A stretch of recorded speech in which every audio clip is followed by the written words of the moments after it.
Hi everyone, Jason here. I just thought I would do a quick video.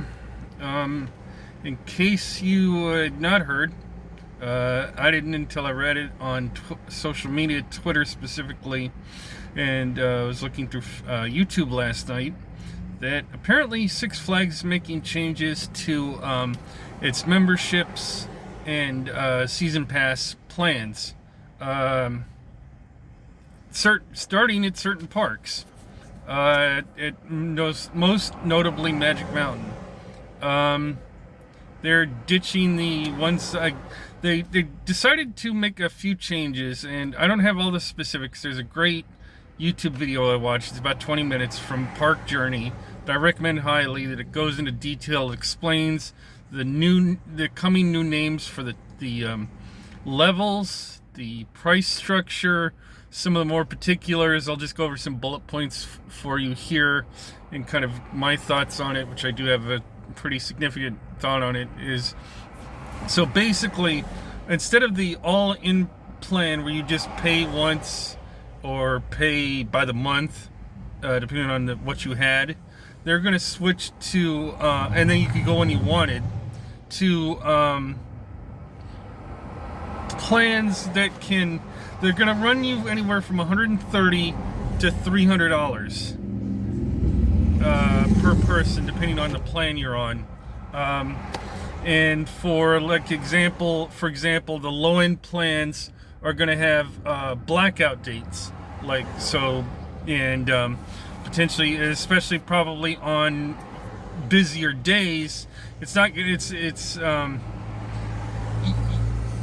just you're gonna have a list of days that are saying, the Friday before Halloween, as an example, is probably be hey, if you get the $129 plan, you can't come, the Friday before Halloween, or the 2 weeks before Halloween, as an example. I don't have, and I'll get to it in a minute. They don't add specifics on a whole lot of these things as to when they're happening yet, because they're not rolled out park-wide.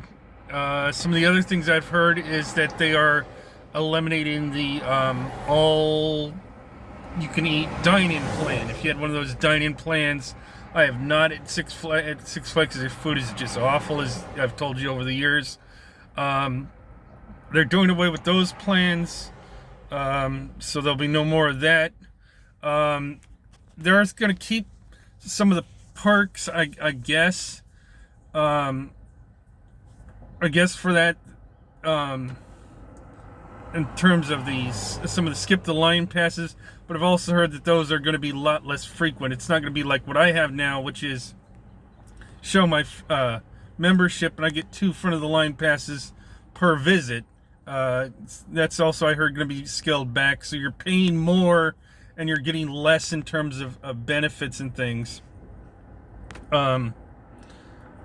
So yeah, there's going to be, and then obviously the more you pay, the higher the level you pay, the more, the less restrictions you're going to have in terms of blackout dates and whatnot.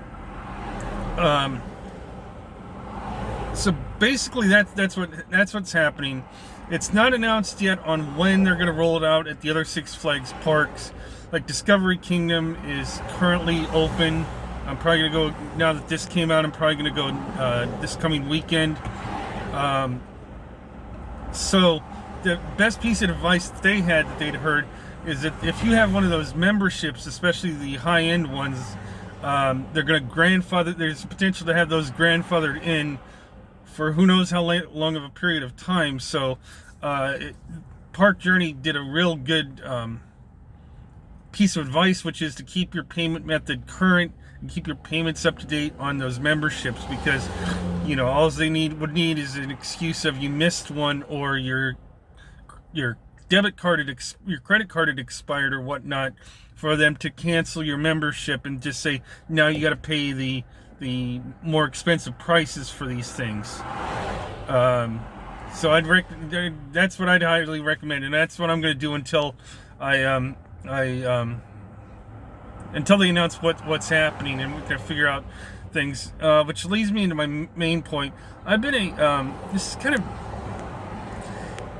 it might have bring to a head where I potentially, depending on how extreme this is and what the pricing is this might be the end of me having a Six Flags membership or a pass, period. Because if you look at it, that $300 price tag, now if I could maybe justify it if Magic Mountain was my home park or something like that, then maybe.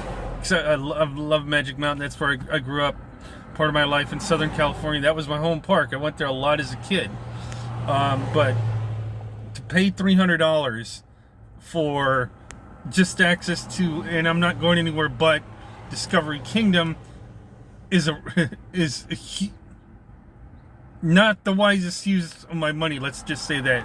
I got my California's Great America Pass before Halloween when they were running on sale. Those passes were under $100, just as a point of reference. I had a Cedar Point Platinum Pass for about a year when I was able to travel more, and I went to Knott's Berry Farm and stuff like that. That was $250. That was more of I could live with that, and but you know, let's be honest too. Great America is a head and shoulders above Six Flags Discovery Kingdom in terms of rides, food, experience, and everything like that. So I honestly can't recommend, if you don't have one already, and you're looking at I don't know if they're allowing signups still.